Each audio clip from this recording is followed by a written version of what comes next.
없으리 주님을 알고 그 안에 살아가는 것 가장 귀한 주를 경험함이라. 하늘의 것을 구하게 하소서. 영원한 것을 놓치지 않으리. 주님의 말씀 내 삶의 능력 되시니 나 주를 힘입어 그의 뜻 이루리. 내가 속한 곳 거룩해 하소서. 주님의 마음 놓치지 않으리. 주님의 세대 믿음이 어갈 증인이 되어 거룩한 주의 나라 세워가리.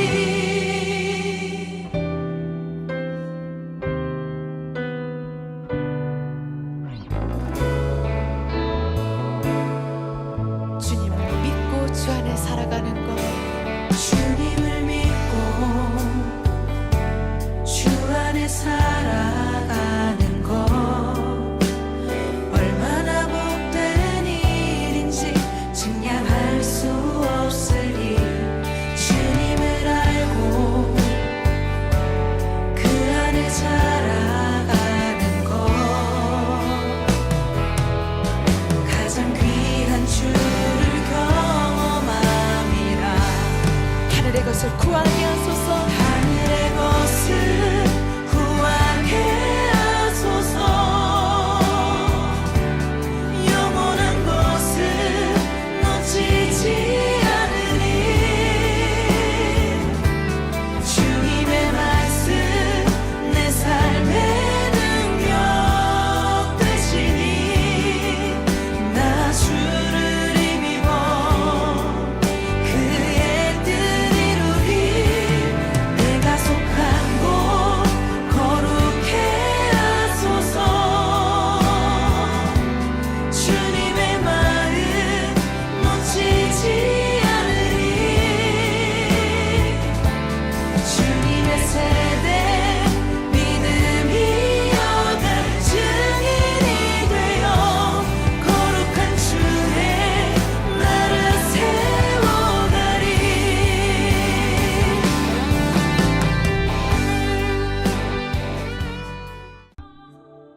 이틀이 지남에 예수께서 거기를 떠나 갈릴리로 가시며 친히 증언하시기를 선지자가 고향에서는 높임을 받지 못한다 하시고 갈릴리에 이르시매 갈릴리인들이 그를 영접하니 이는 자기들도 명절에 갔다가 예수께서 명절 중 예루살렘에서 하신 모든 일을 보았음이더라.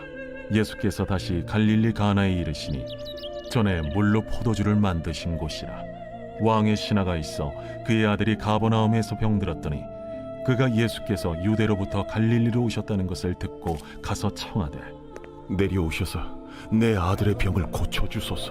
하니 그가 거의 죽게 되었습니다. 너희는 표적과 기사를 보지 못하면 도무지 믿지 아니하리라. 주여, 내 아이가 죽기 전에 내려오소서. 가라, 내 아들이 살아있다. 그 사람이 예수께서 하신 말씀을 믿고 가더니 내려가는 길에서 그 종들이 오다가 만나서 아이가 살아있다. 하거늘 그 낳기 시작한 때를 물은즉 어제 7시에 열기가 떨어졌나이다. 그의 아버지가 예수께서 내 아들이 살아있다 말씀하신 그때인 줄 알고 자기와 그 온 집안이 다 믿으니라. 이것은 예수께서 유대에서 갈릴리로 오신 후에 행하신 두 번째 표적이니라.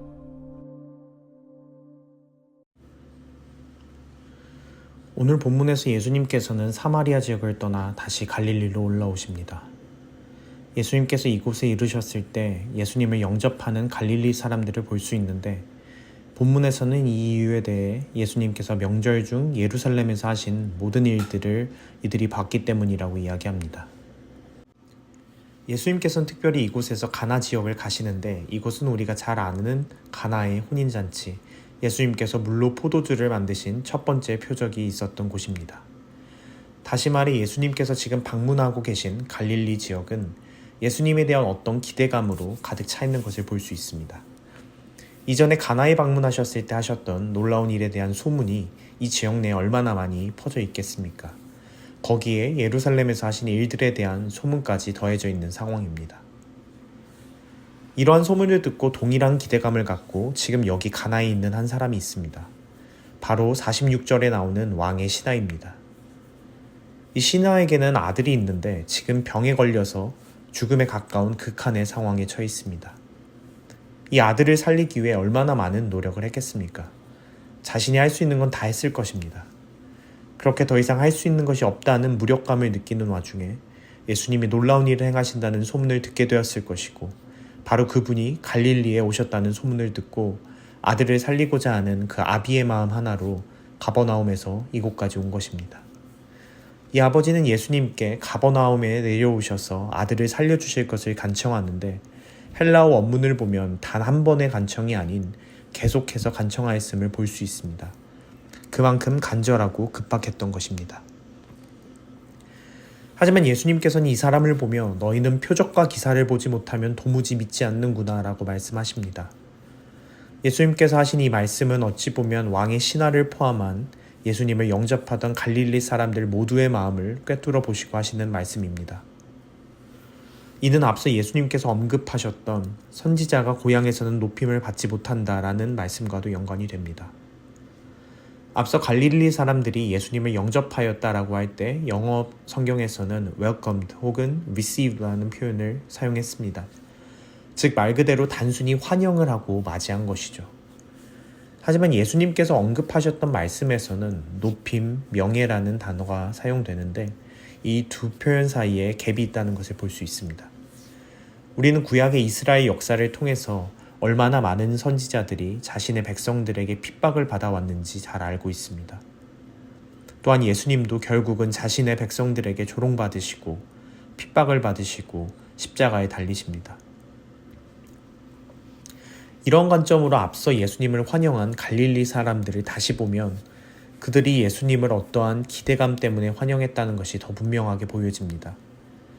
말 그대로 보여지는 능력의 예수님을 기대하며 예수님께서 말씀하신 것처럼 내가 봐야 믿겠다라는 마인드셋을 장착하고 그곳에 있는 것이죠.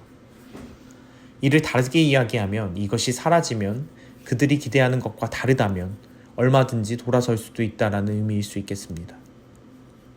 이 부분과 관련해서 제가 묵상하게 된 첫 번째 포인트가 있는데 바로 보아야 믿는 것과 보지 않고 믿는 것에 대한 것입니다. 제 스스로를 갈릴리 사람들에 대입해 봤을 때 나도 저들과 너무 다르지 않다라는 생각을 계속하게 됩니다. 신앙생활을 하면서 주님 보여주셔야지 내가 믿겠습니다. 이런 마음을 얼마나 많이 가졌는지 모릅니다. 사실 어떻게 생각해보면 보아야 믿는다는 것 자체가 그렇게 나쁜 것만은 아닐 수 있습니다. 사실 보여주셔도 인정하지 않고 믿지 않는 사람들도 셀 수 없이 많기 때문이죠. 정말 예수님을 알고 신앙생활을 처음 시작할 때 내가 보여주셔야지 믿겠습니다라는 고백은 너무 귀한 고백일 수 있습니다.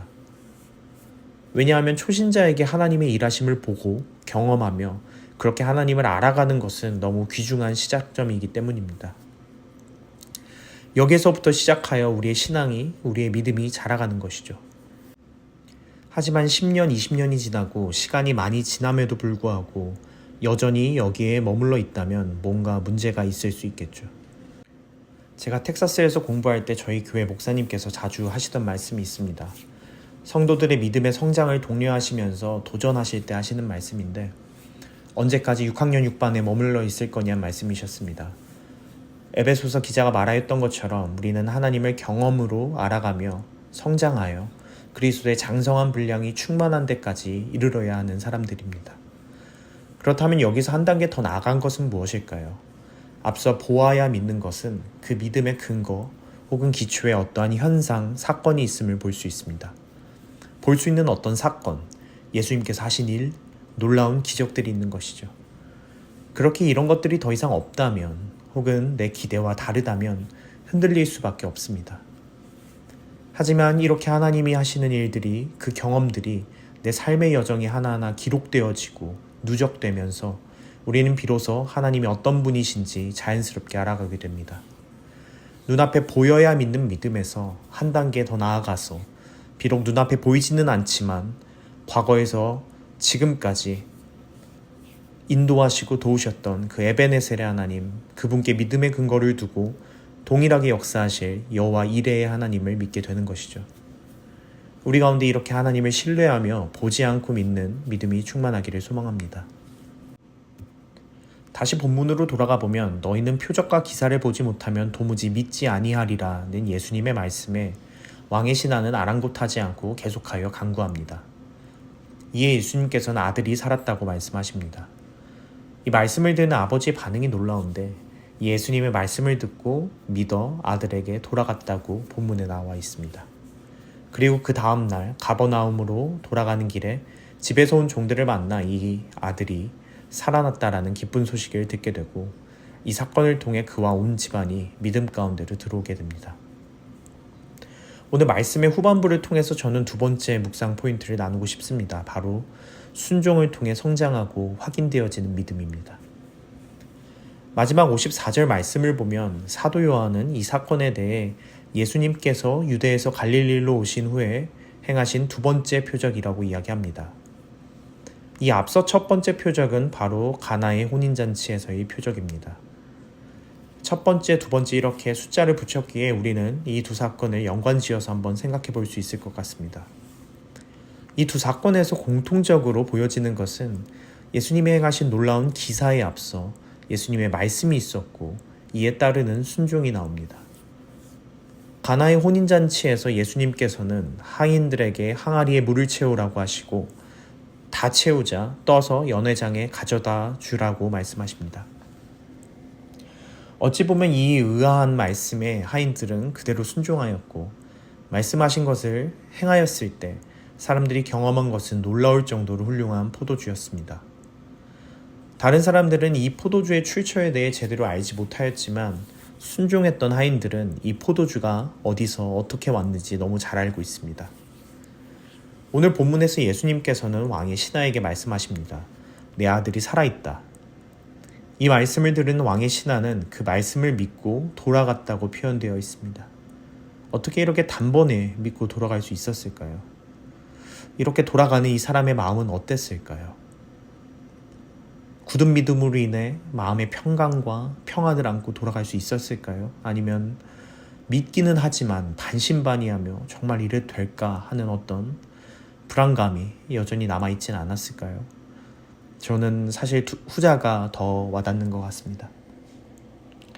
사실 이 사람의 입장에서는 예수님과의 개인적인 컨택 포인트가 전혀 없었습니다.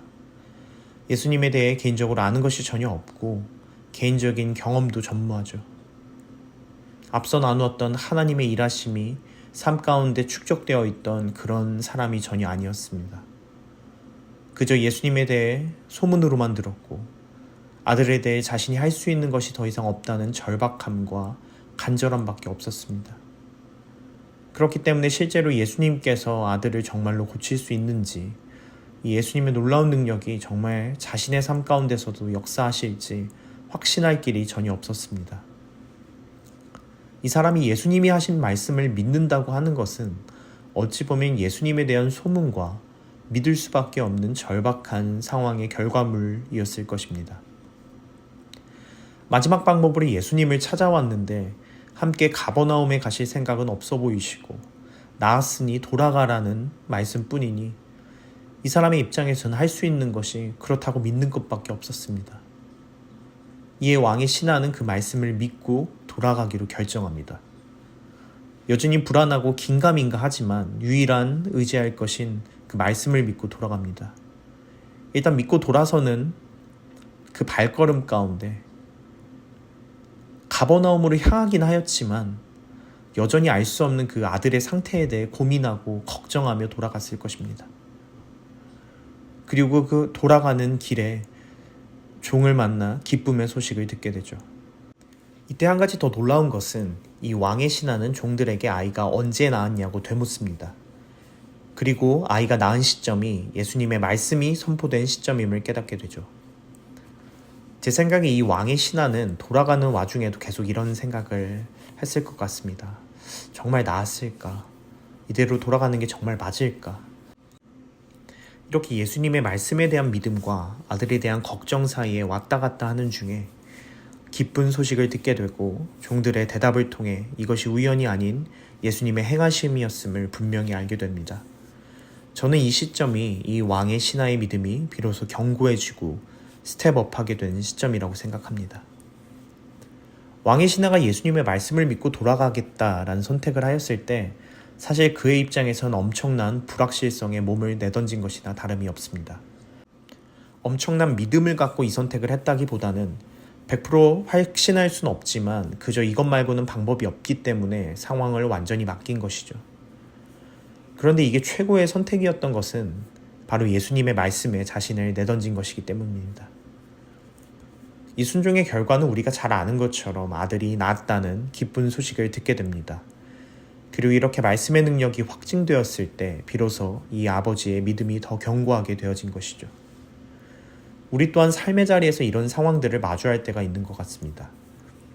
이 왕의 신하만큼 극한의 상황은 아닐 수 있겠지만 도무지 확신이 없는 상황 가운데 불확실성 가운데 믿음으로 먼저 발을 내딛어야 하는 그런 상황들이 있을 때가 있습니다. 주님과 인격적인 교제를 하며 하나님을 향한 믿음을 가진 사람들일지라도 우리가 생각하지 못했던 어떤 예측 불허의 그런 상황을 마주하였을 때 앞으로 나아가야 하지만 그 길이 도무지 보이지 않을 때 우리는 불안해하고 두려워하기도 합니다.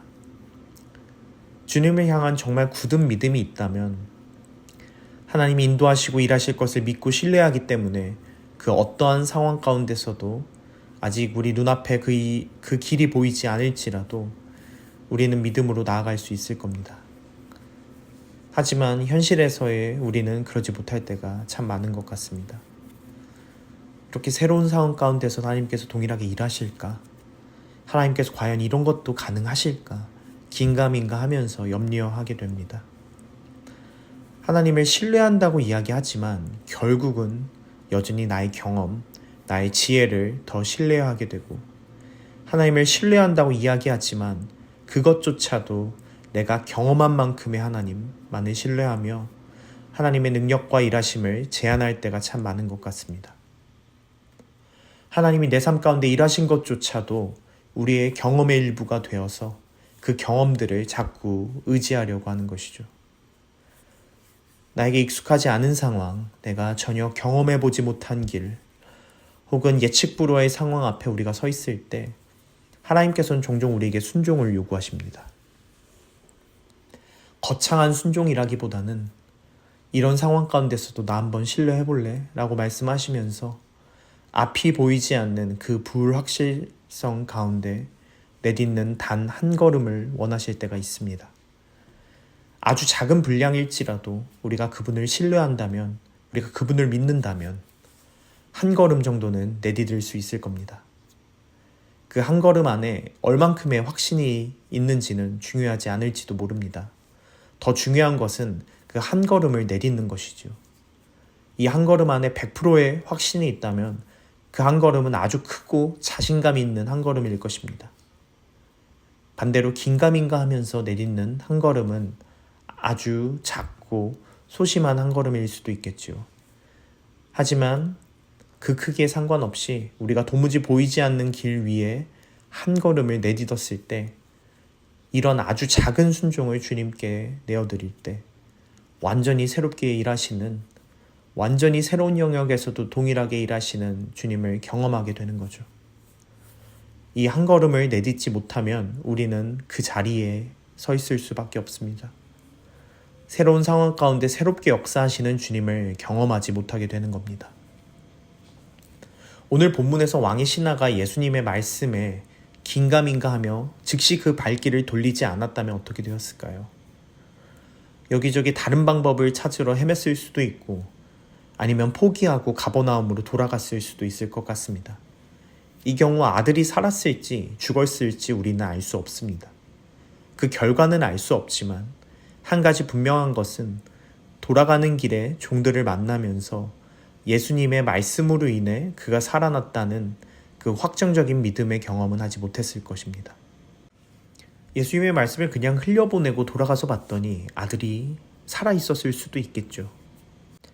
하지만 예수님의 말씀을 믿지 않고 가볍게 흘려보냈다면 그는 이 놀라운 기적을 그저 우연으로 치부하고 예수님의 일하심을 경험하지 못하고 예수 그리스도를 향한 믿음에 이르지는 못했을지도 모릅니다. 오늘 본문에서 가장 중요하고 놀라운 기적은 어쩌면 아들이 살아난 것이 아닌 이를 통해 그와 온 집안이 예수 그리스도를 믿게 된 것일지도 모릅니다. 오늘 말씀을 마무리하겠습니다. 신앙생활을 하며 믿음의 여정을 걸어갈 때 우리는 종종 난관에 봉착하게 됩니다. 하나님께서는 이렇게 앞이 보이지 않고 불확실한 상황 가운데 믿음의 한 걸음을 요구하실 때가 있는데 이는 새롭게 일하실 주님을 보여주시기 위해서입니다. 우리 모두 삶 가운데 순종함으로 이 믿음의 한 걸음을 내디딜 때 새롭게 보여주시고 역사하시는 주님을 경험하시길 소망하며 축복합니다. 들은 말씀을 붙들고 기도합시다. 주님, 내 삶의 영역에서 나의 경험, 나의 지혜가 아닌 주님을 온전히 신뢰하길 원합니다. 어떠한 상황 가운데서도 주님을 신뢰하며 믿음과 순종의 발걸음을 내딛게 하여 주시옵소서. 이를 통해 주님의 살아계심과 역사하심을 경험하고 주님을 더욱 알아가게 하여 주시옵소서. 함께 기도하시겠습니다.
교회를 위해 기도합시다.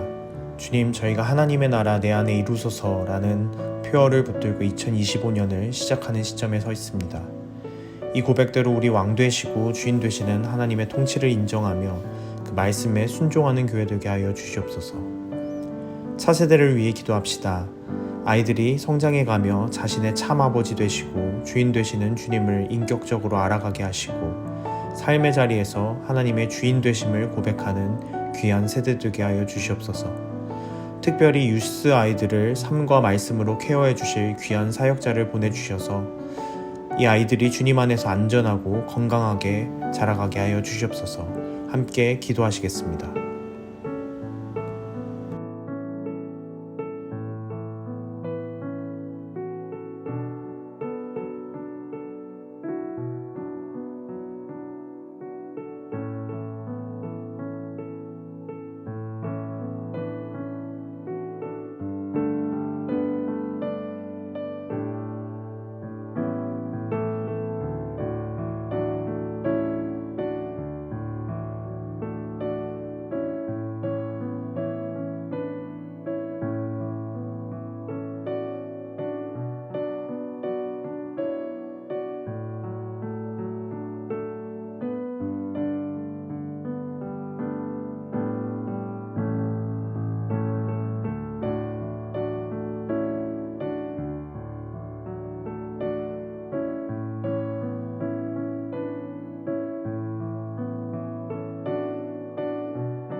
세계와 선교지를 위해 기도합시다.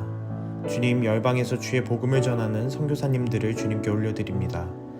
매일 새로운 힘과 능력 허락하셔서 지치지 않게 하시고 주님의 말씀이 선포될 때 그 땅 가운데 하나님의 통치가 임하는 귀한 역사 일어나게 하여 주시옵소서. 함께 기도하시겠습니다.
하늘에 계신 우리 아버지여, 이름이 거룩히 여김을 받으시오며 나라가 임하시오며 뜻이 하늘에서 이루어진 것 같이 땅에서도 이루어지이다. 오늘 우리에게 일용할 양식을 주시옵고 우리가 우리에게 죄 지은 자를 사하여 준 것 같이 우리의 죄를 사하여 주시옵고 우리를 시험에 들게 하지 마시옵고 다만 악에서 구하시옵소서. 나라와 권세와 영광이 아버지께 영원히 있사옵나이다.